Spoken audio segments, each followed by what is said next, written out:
খাই লৈছো পেট ঠিকি আছে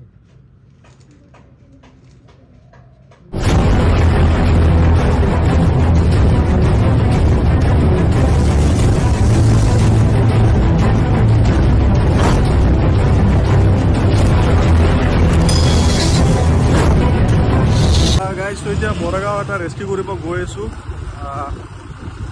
চাইড অফ দিয়া আপোনাক জনাব চেষ্টা কৰিম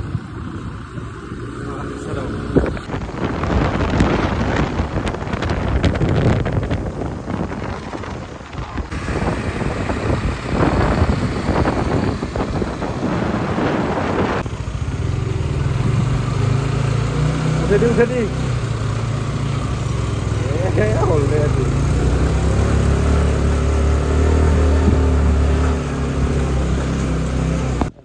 তো ফাইনেলি আমি আহি পালোঁ সাপটো ৰেস্কিউ কৰিব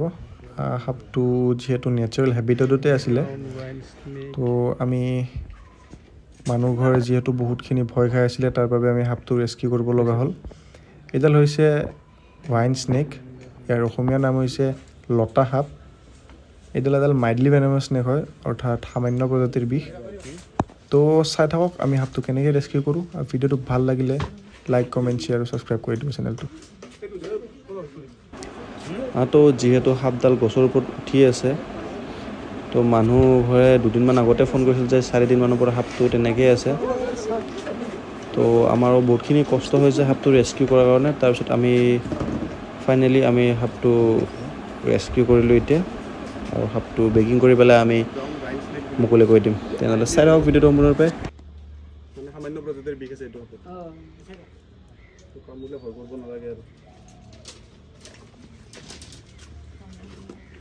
তো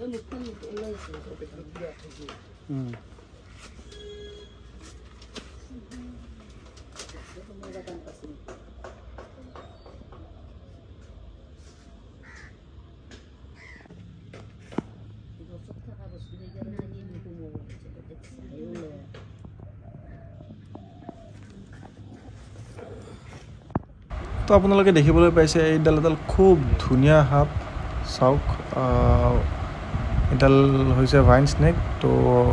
এডালে সৰু সৰু জেঠি আৰু সৰু সৰু চৰাই পোৱালি কণী এইবিলাক খাই জীয়াই থাকে বহুত ধুনীয়া এইটো বিৰল প্ৰজাতি মোৰ ফাৰ্ষ্ট টাইম ৰেস্কিউ আছিলে ৱাইন স্নেক তো চাই থাকক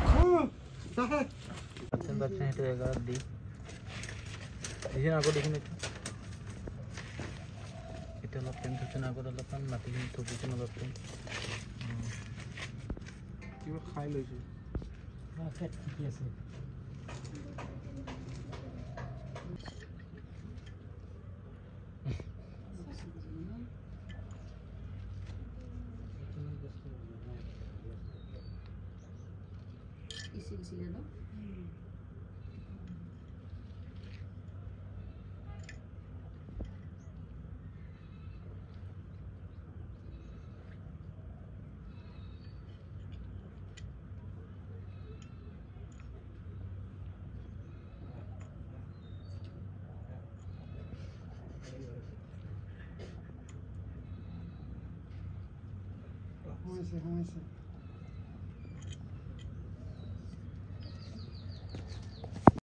তো ৰেস্কিউ কৰা সাপডাল আমি